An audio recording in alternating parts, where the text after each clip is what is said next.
Mari kita mengambil contoh sebuah real estate perumahan yang dasar pemikirannya adalah sebagai berikut. Pengembangan perumahan adalah proses transformasi lahan menjadi ruang kehidupan manusia yang tinggal dan beraktivitas. Pengembangan bertujuan menciptakan sebuah fungsi estetika dan lingkungan hidup berkelanjutan. Komponen real estate perumahan terdiri dari satu, infrastruktur, yaitu jalan, jaringan saluran listrik, telepon, air minum, dan saluran pembuangan. Kemudian bangunannya adalah rumah tunggal, rumah toko, apartemen, dan juga harus dilengkapi dengan fasilitas umum dan sosial, yaitu rumah sakit, sekolah, pasar, rumah ibadah, dan taman. Mari kita membahas tahapan pembangunan real estate perumahan, dimulai dari inisiasi, mencari lahan, dan riset pasar. Kemudian pembuatan feasibility study yang berisi tujuan dan sasaran, jenis rumah yang akan dibangun, biayanya, cara pemasaran, dan bagaimana pembiayaannya. Setelah itu, kita mulai melakukan pembelian lahan, dimulai dari pemeriksaan calon lahan sesuai dengan peraturan setempat dan dilanjutkan dengan pembelian lahan. Setelah itu dilakukan tahapan perencanaan, yaitu pembuatan perencanaan arsitektur, struktur, dan mekanikal, serta pengajuan izin bangunan.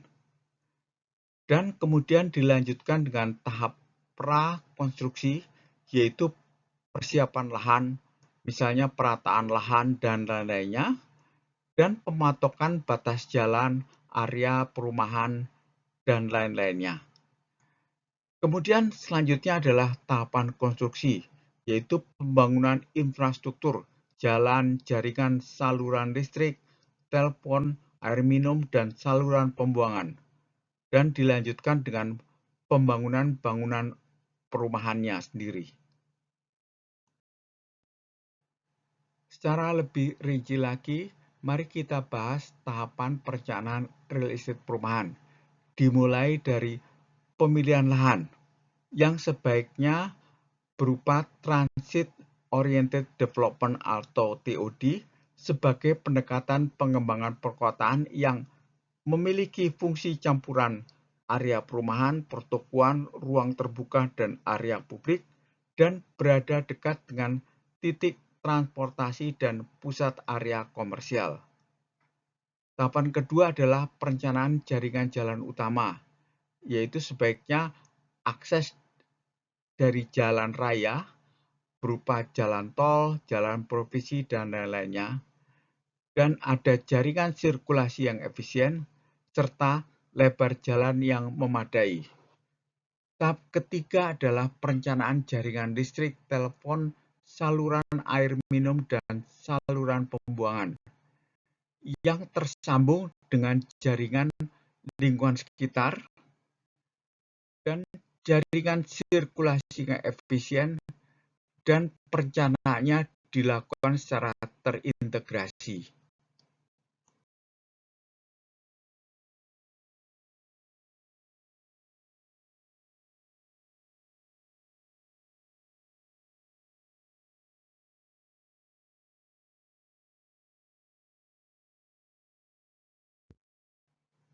Selanjutnya dilakukan perencanaan peruntukan area, yaitu peruntukan untuk hunian perumahan, rumah tunggal, rumah toko, dan apartemen.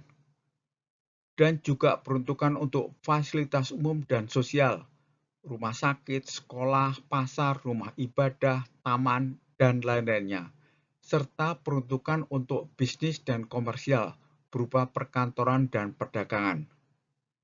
Selanjutnya, perencanaan blok bangunan, yang disesuaikan dengan peruntukan area, hunian perumahan, fasilitas umum dan sosial, dan bisnis atau komersial.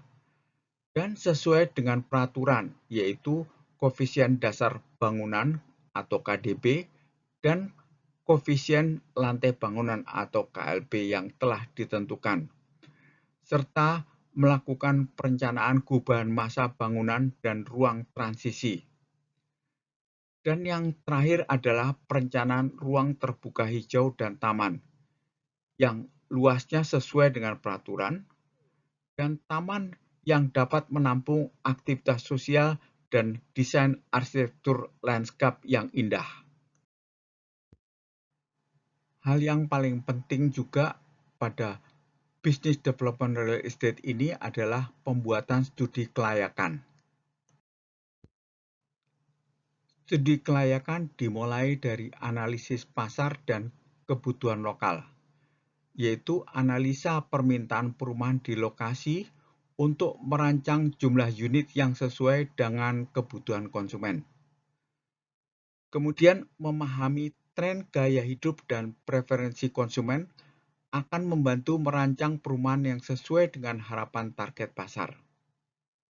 Dan tidak lupa kita melakukan studi pesaing dan dampaknya terhadap proyek, yaitu identifikasi kelebihan dan kekurangan, kondisi perumahan, penghuni, dan harga, serta memungkinkan penyesuaian strategi pemasarannya. Pada aspek teknis dan pembangunan dibahas 1. Penilaian kondisi tanah dan lingkungan, yaitu analisa kontur dan kemiringan tanah untuk perencanaan jaringan saluran pembuangan. Analisa jaringan listrik, telepon, saluran pembuangan sekitar lahan. Analisa kekuatan daya dukung tanah untuk perencanaan struktur bangunan. Kedua, perencanaan prasarana untuk menciptakan lingkungan yang nyaman bagi para penghuni, yaitu infrastruktur dan utilitas. Dan ketiga adalah perencanaan dan pembangunan perumahan, jumlah dan jenis bangunan, pembangunan terintegrasi, dan tahapan dan jadwal pembangunan yang sesuai.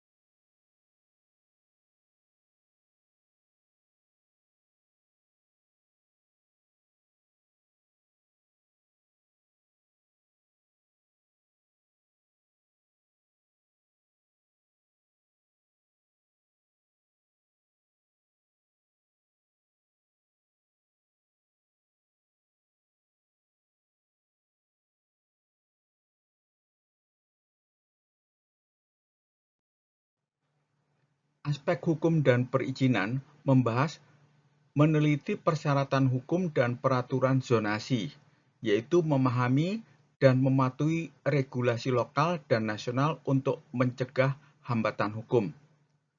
Kemudian, proses perolehan izin dan persetujuan, yaitu mempersiapkan dan mengurus izin dan persetujuan dengan baik, memastikan kelancaran proses pembangunan. Dan selanjutnya adalah kepatuhan terhadap standar dan peraturan bangunan. Menjaga kepatuhan terhadap standar dan peraturan untuk memastikan bahwa proyek memenuhi kriteria keamanan dan kualitas yang ditetapkan.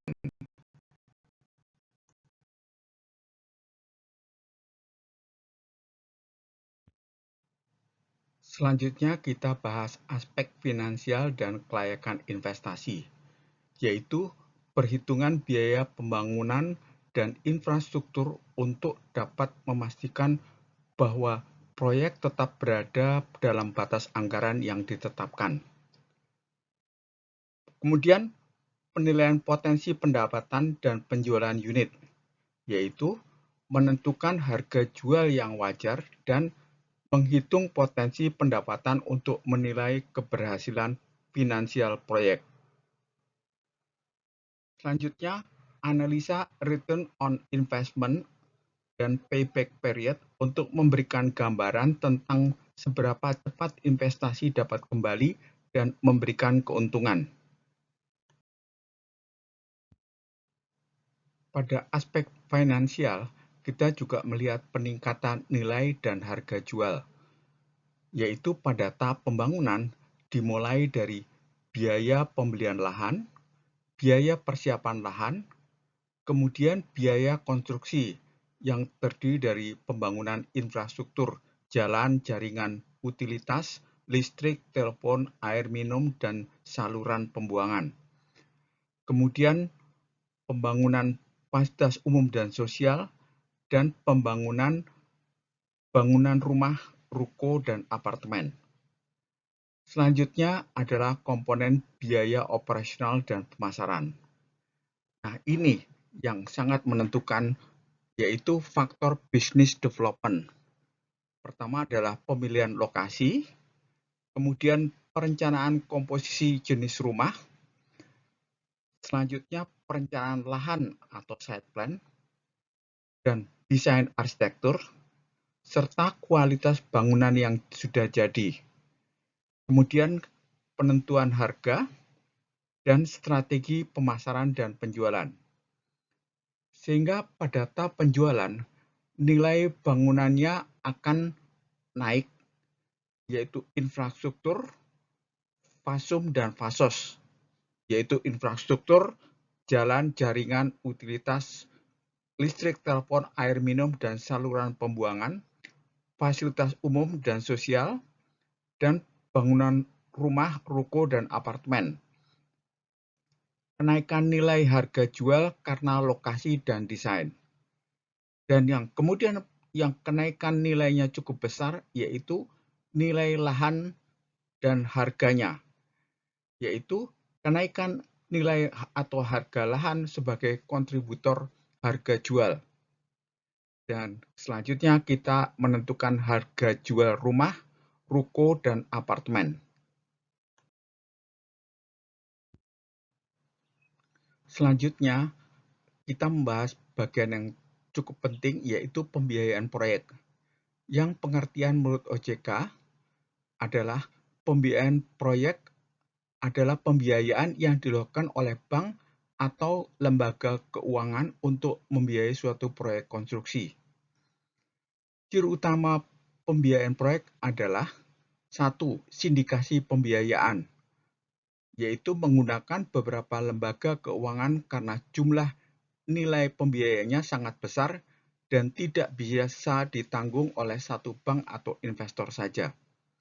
2. Perusahaan SPV atau Special Purpose Entity atau Special Purpose Vehicle yang harus menghasilkan arus kas yang cukup untuk membiayai seluruh operasional proyek dan untuk melakukan pembayaran kembali atas hutang pembiayaan.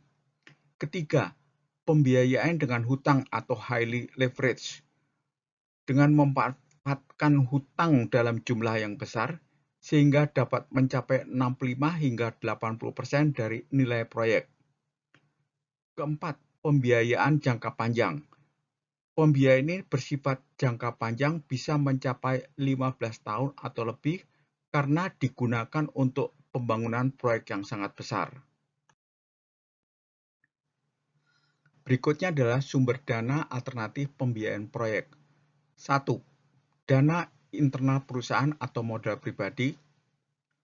Jika perusahaan membeli tanah dengan uang sendiri dan membangun proyek atas nama perusahaan sendiri, maka perusahaan dapat mengatur dan mengontrol proyek tersebut tanpa intervensi pihak lain, sehingga kondisi ini merupakan yang paling ideal. Kedua, mencari investor. Investor dapat berupa perorangan atau badan hukum yang bisa menjadi alternatif dalam pembiayaan, bergantung dari besar kecilnya proyek yang direncanakan. Ketiga, kerjasama dengan pemilik lahan sebagai pemodal. Peran pemilik lahan sebagai pemberi modal yang bukan dalam bentuk uang, namun berupa tanah dengan tidak meminta pembayaran tunai di awal dengan persyaratan, pemodal tersebut akan dibayarkan oleh pemilik proyek ketika proyek sudah menghasilkan keuntungan, atau bisa juga dibayarkan secara bertahap dengan jangka waktu tertentu yang telah disepakati kedua belah pihak. Keempat, menggunakan uang muka konsumen, kredit konstruksi, dan KPR bank. Cara ini dilakukan dengan menjual proyek saat unit belum dibangun, sehingga konsumen akan memberikan pembayaran uang muka dalam bentuk pelunasan. Kemudian, dana uang muka konsumen dan kredit konstruksi digunakan untuk membangun tahap awal, dan dana KPR bank untuk membangun tahap selanjutnya. Pada perencanaan pemasaran dan penjualan, kita mulai dari tahap segmentation, yaitu identifikasi sosioekonomi masyarakat yang ada, dan melakukan identifikasi potensi pasar untuk melakukan pemilihan segmentasi. Tahap berikutnya adalah target, di mana kita melakukan kriteria pemilihan target, dan kita perhatikan siklus usaha dan pesaing yang ada. Selanjutnya, tahap positioning, di mana kita melakukan diferensiasi produk agar berbeda dan sesuai dengan kebutuhan target kita, dan menciptakan persepsi konsumen, serta menciptakan citra produk kita. Sebelum kita masuk ke siklus penjualan, kita menentukan promosi, strategi penjualan, distribusi, dan cara pembayaran. Pada siklus penjualan dimulai dari penawaran, penjualan, monitor dan evaluasi, dan usaha mempertahankan pembeli.